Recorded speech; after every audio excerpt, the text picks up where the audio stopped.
Bonsoir à tous et bienvenue, bel endroit pour une belle rencontre. Un duo de sportifs, Yann Jovin et Kevin Fischer, qui tentent de se qualifier pour les Jeux Olympiques de Tokyo en 2020. Leur discipline, leur bateau, c'est un 49er, 4,90 m, 60 mètres carrés de toile. Et vous allez voir, c'est physique. Leur terrain de jeu, c'est ici, la baie du Pouliguen, terrain de jeu d'aujourd'hui et terrain de jeu de leur enfance. Également au programme, notre rubrique « Que sont-ils devenus ?» Sportif un jour, sportif toujours. Soyons sport, c'est parti. Kevin Fischer et Yann Jovin passent près de 200 jours par an en mer. Parfois, ils font et refont leur gamme dans cette baie où ils ont gréé leur premier optimiste. Les deux licenciés du cercle nautique de La Baule, le Pouliguen-Pornichet, ont été associés en 2015, se sont choisis, se sont engagés, horizon Tokyo 2020. Quand on part sur une Olympiade, c'est 4 ans, donc directement, les gens qui se lancent là-dedans, il faut avoir une motivation de faire et aimer ce qu'on fait tous les jours, quoi. À haut niveau, c'est des détails, donc c'est progresser en général dans tous les domaines, donc tout ce qui est stratégique, tactique, et puis aller chercher le plus dans chaque domaine pour faire la différence sur les autres. Remplaçant lors de la précédente Olympiade, 7e des derniers championnats du monde, Kevin et Yann sont désormais membres de l'équipe de France. Clairement, la fédération mise sur eux. Avec Françoise Lecourtois qui apporte au tandem l'indispensable regard extérieur de l'entraîneur. Vous virez en libre d'abord, et par contre à chaque fois que vous venez tribord, vous croisez comme si vous croisez derrière. On peut penser qu'effectivement une fois qu'ils se connaissent à fond, qu'ils ont répété les mouvements des milliers de fois, toutes ces paroles n'aient plus de sens, mais si justement elles ont au contraire tout leur sens pour aller dans le détail infime. Et garder en plus à bord de la cohésion et la place de chacun. Vous l'avez certainement constaté, en 49er, il y a une dimension physique, athlétique assez forte et tout ça ne se travaille pas que sur l'eau. Direction donc la salle de musculation. Le bateau 49er mesure presque 5 mètres, les voiles 60 mètres carrés.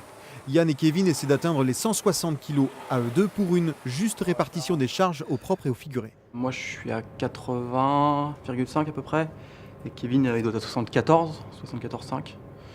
Et alors 160, pourquoi ? C'est un peu un idéal théorique pour être performant dans les diverses conditions, quoi. Donc dans le petit temps et après dans la brise. Allez, ça pousse fort. Il y a une grande tendance sur le barreur, c'est un petit peu moins physique, l'équipier c'est très physique.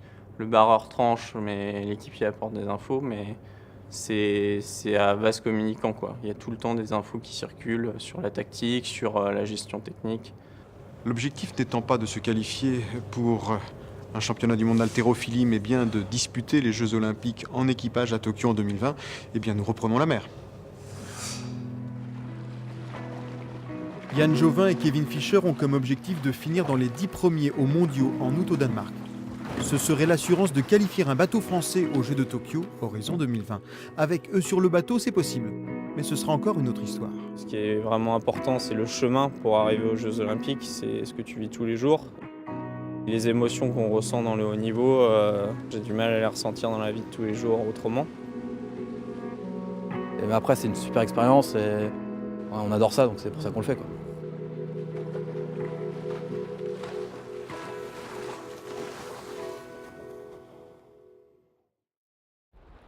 Encore une histoire de mer et de vent dans notre rubrique. Que sont-ils devenus avec le sportif que nous avons retrouvé et qui savait dompter ces éléments, les apprivoiser ou tout du moins se laisser porter par leur caresse avec une planche à voile avec laquelle il a remporté 4 titres de champion du monde et une médaille d'argent aux Jeux Olympiques. Il savait y faire donc oui, et il sait toujours.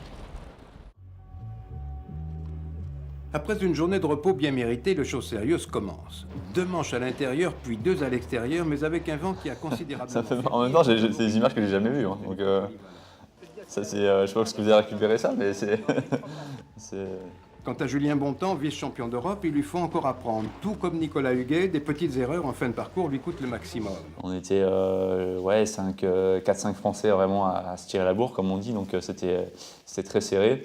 Et puis ouais, c'était des beaux souvenirs parce que c'était il y a une vingtaine d'années maintenant, donc ça commence à dater. Pour la planche à voile, Julien Bontemps a quitté les Vosges. Destination, la baie du Pouliguen, c'était au milieu des années 90. Avec cette planche, il a parcouru d'autres mers, remporté 4 titres de champion du monde et vécu 3 Olympiades, ponctuées d'une médaille d'argent en 2008. C'est une reconnaissance, quoi. On va pas se le cacher, je pense que... Ensuite, on a quand même beaucoup plus de facilité à trouver des partenaires, notamment, qui nous suivent. En termes de moyens financiers pour préparer l'Olympiade suivante, c'était beaucoup plus simple. Entre Pékin où je réussis et Londres où je réussis pas, clairement l'Olympiade de Londres a été, là j'ai passé un gap technique énorme, quoi. Ça veut dire que ma préparation elle s'est quand même super bien passée, quoi. Je pense que je suis quelqu'un qui a été assez rigoureux là-dessus assez tôt dans ma carrière, que ce soit sur la préparation physique, que ce soit sur l'hygiène alimentaire, le sommeil, etc. C'est ce qui permet de perdurer aussi dans les carrières. À 38 ans, Julien Bontemps a pris de la hauteur.